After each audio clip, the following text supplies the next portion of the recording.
Good evening. This is Akashvani. I am Valsa Williams with the news at 9.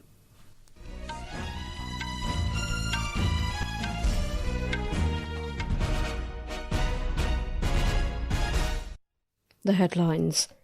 Massive flash flood hits Nepal-Tibet border, claiming 46 lives and leaving nearly 500 people missing, including over 100 Indians. India assures all possible assistance as rescue and relief operations intensify in the Himalayan Nation.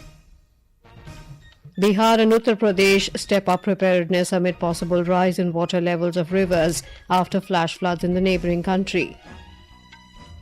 India and China reaffirm commitment to peace and tranquillity in border areas, agree on 8-point consensus at 25th round of boundary talks in Beijing. Onam and Eid-e-Milad celebrated with joy and festive spirit.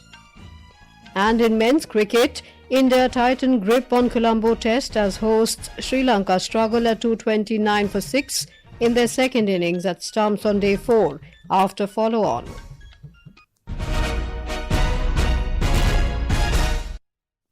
A massive flash flood swept through the northern part of Nepal near the border with Tibet today, claiming 46 lives so far and leaving 500 people missing, including over 100 Indians. The flood surged through the Bhotekoshi River this morning from the direction of Tibet. We have a desk report.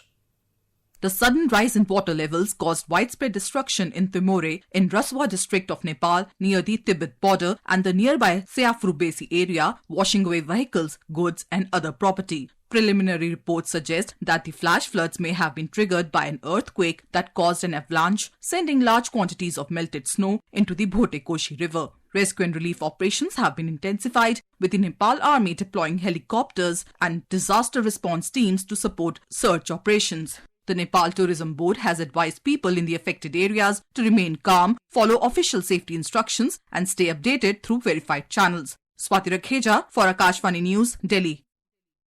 Security officials said at least 93 people have been rescued from different parts of the affected areas. According to the Nepal Tourism Board, NTB, those reported missing include foreign nationals and Nepali citizens. Among the foreign nationals, 105 are Indians, while 37 are NRIs, most of whom were travelling to Tibet for the Kailash Mansarovar Yatra. Other foreign nationals are from the United Kingdom, Australia, the United States, Malaysia, South Africa and the Netherlands. Nepal Prime Minister Balendra Shah reviewed the situation and rescue and relief efforts with officials and federal parliamentarians from affected districts including Raswa, Nuwakot, Thading, Gorkha and Chitwan. Meanwhile, India has expressed solidarity with the people of the Himalayan Nation and assured all possible humanitarian assistance to the neighbouring country following the devastating flash floods. In a social media post, President Draupadi Murmu conveyed sympathies to her Nepalese counterpart Ramchandra Paudel and the people of Nepal. Vice President C.P. Radhakrishnan also expressed grief at the loss of lives in the neighbouring country. Prime Minister Narendra Modi spoke to his Nepalese counterpart Balendra Shah and conveyed his condolences in a social media post. Mr. Modi said India is ready to provide all possible humanitarian assistance to Nepal. The Prime Minister said our teams are coordinating closely on rescue and relief efforts. The Indian Embassy in Kathmandu said it has remained engaged with the relevant authorities of the Government of Nepal for early rescue and relief for Indian nationals affected by the flash floods. The embassy has issued emergency numbers for assistance and information regarding Indian nationals affected by the flash floods in Nepal today. The embassy said the people requiring assistance can contact the embassy on helpline +977 985 131 6807 +977 970 910 7500 and +977 981 032 6117. These emergency numbers can also be contacted through WhatsApp. India has dispatched 10 tons of humanitarian assistance, disaster relief and essential medicines to support the people of Nepal. In a social media post, External Affairs Minister Dr. S. Jaishankar said India stands with Nepal and its people in the face of this challenge. Bihar has stepped up preparedness following flash floods in the Himalayan Nation and the possibility of a sudden rise in the water level of the Gandak River. Our correspondent has the details. Heightened vigilance is being maintained in 6 districts of Bihar: West Champaran, East Champaran, Gopalganj, Saran, Muzaffarpur and Vaishali. Meanwhile, Chief Minister Samrat Chaudhary said that a high-level team has been constituted to closely monitor the situation. A high-level team has been constituted to look into the matter. The Chief Secretary and the DGP are monitoring the situation. If required, I will personally visit Valmiki Nagar. Deputy Chief Minister and Water Resources Minister of the state, Vijay Kumar Chaudhary, said that the present water level of the Gandak River is relatively low, which is a positive factor. However, considering the possible water flow, authorities are prepared for the possibility of releasing up to 250,000 cusecs of water from Valmiki Nagar barrage to keep the situation under control. Savita Parikh, Akashvani News, Patna. Union Home Minister Amit Shah spoke to Chief Minister Samrat Chaudhary over the phone in view of the flood situation in the neighbouring country. Mr. Shah assured the state government of providing all possible assistance to deal with the emerging situation. In Uttar Pradesh as well, vigilance has been intensified in the districts of Maharajganj and Kushinagar near the Nepal border. The flooding could lead to a rise in water levels in the Gandak and Narayani rivers in the two districts. Chief Minister Yogi Adityanath has directed the local administration to take all necessary precautionary measures and maintain strict vigil. The National Disaster Response Force NDRF has deployed 9 teams in Bihar and 11 teams in Uttar Pradesh to deal with the emerging situation following the flash floods in Nepal. NDRF Commandant Gyaneshwar Singh stated this while talking to media in New Delhi. Home Ministry is monitoring the situation and the state government has also assessed the situation. Accordingly, we have deployed 2 of our teams in the Gandak River Basin. In Uttar Pradesh, we have deployed our teams in the area likely to be affected, particularly in the Kushinagar region. At present, 9 teams are deployed in Bihar and approximately 11 teams are deployed in Uttar Pradesh. तकरीबन 11 teams UP में भी diploid हैं. The Indian Meteorological Department IMD has forecast heavy rainfall over Bihar, Chhattisgarh, Jharkhand, Kerala, Mahe, Sub-Himalayan, West Bengal and northeastern parts of India during the next 2 days. Talking to media, IMD senior scientist Dr. Naresh Yadav said due to formation of low pressure area, heavy rainfall is also expected over South Uttar Pradesh and northwest Madhya Pradesh tomorrow.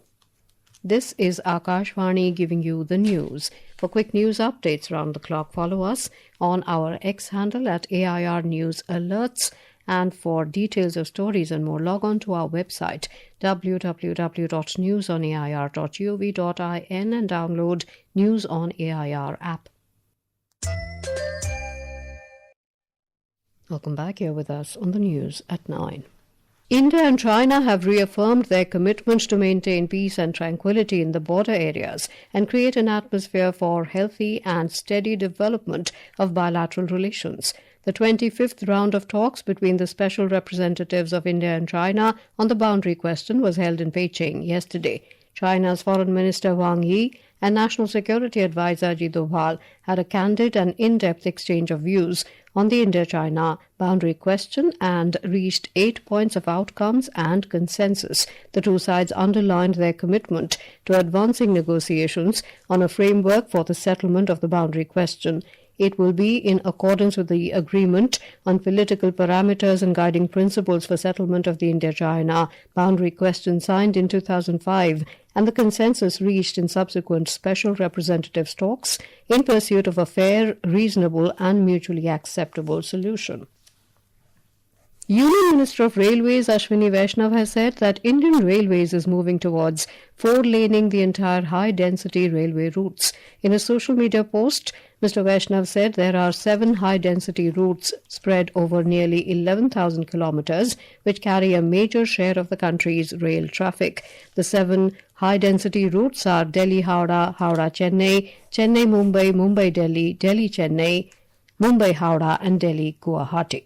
The minister said the expansion of these routes is significant as it will help create more capacity across the network and support the future growth of passenger and freight traffic.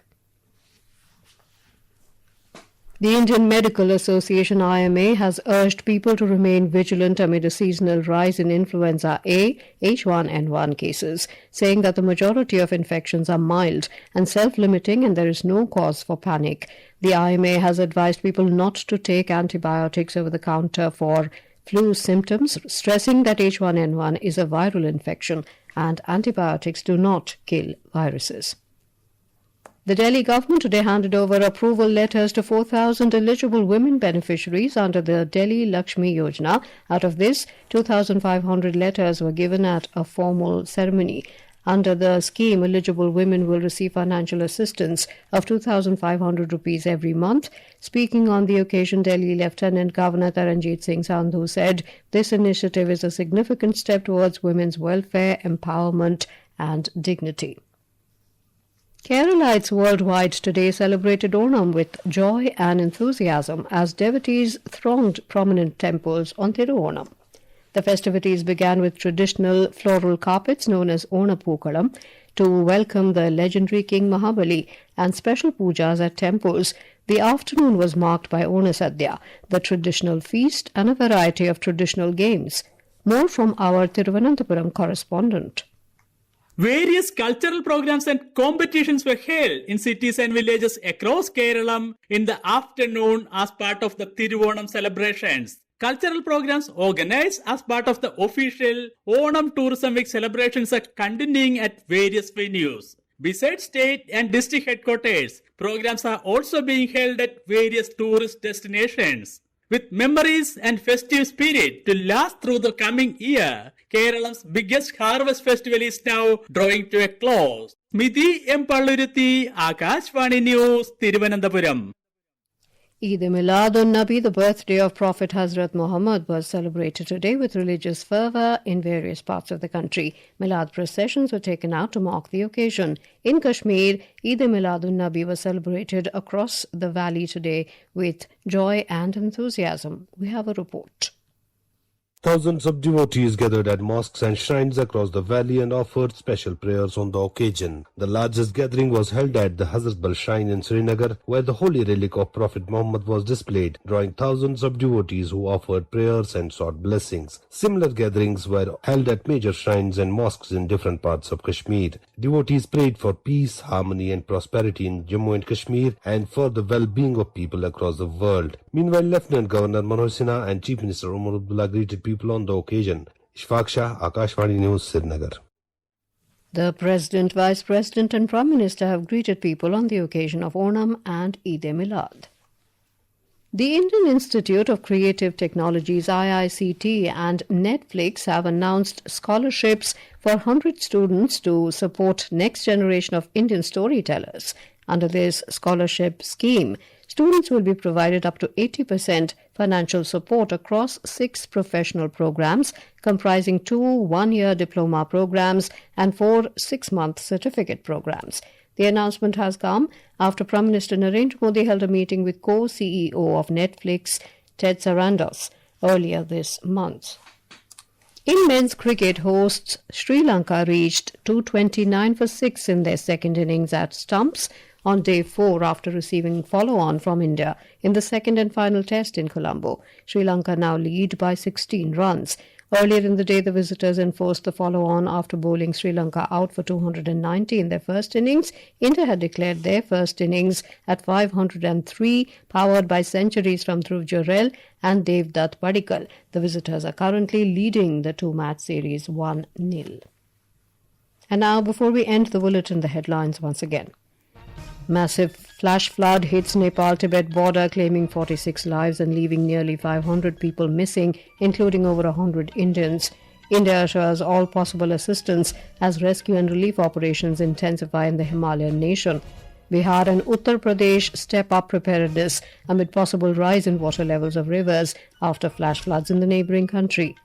India and China reaffirm commitment to peace and tranquillity in border areas, agree on 8-point consensus at 25th round of boundary talks in Beijing. And in men's cricket, India tightened grip on Colombo Test as hosts Sri Lanka struggle at 229 for 6 in their second innings at Stumps on day 4 after follow-on. That is all in the news at 9. Good night.